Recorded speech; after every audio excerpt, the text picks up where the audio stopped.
In this video, we're going to look at how to count total number of cells in a range using an Excel formula.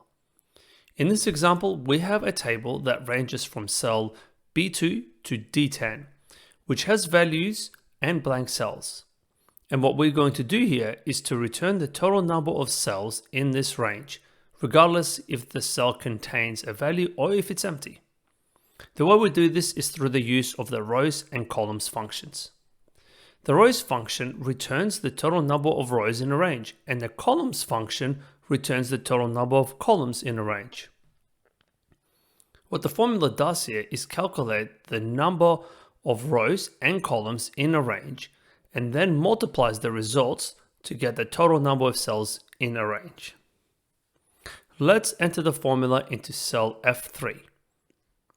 We'll start off with the rows function, however you can just as easily start off with the columns function.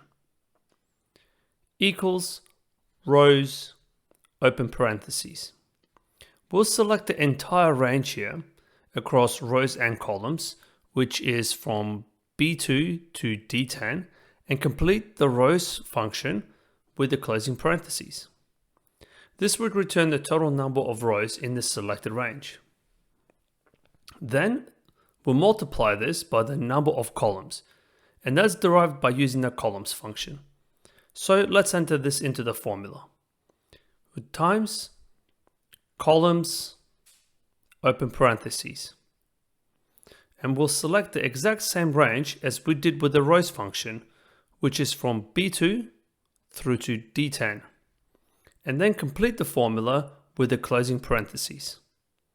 And press the enter key. And that's it.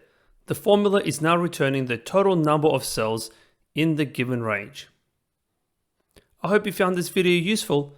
If you did, please click the like button and subscribe if you haven't already. Thank you for watching, and I'll see you in the next video.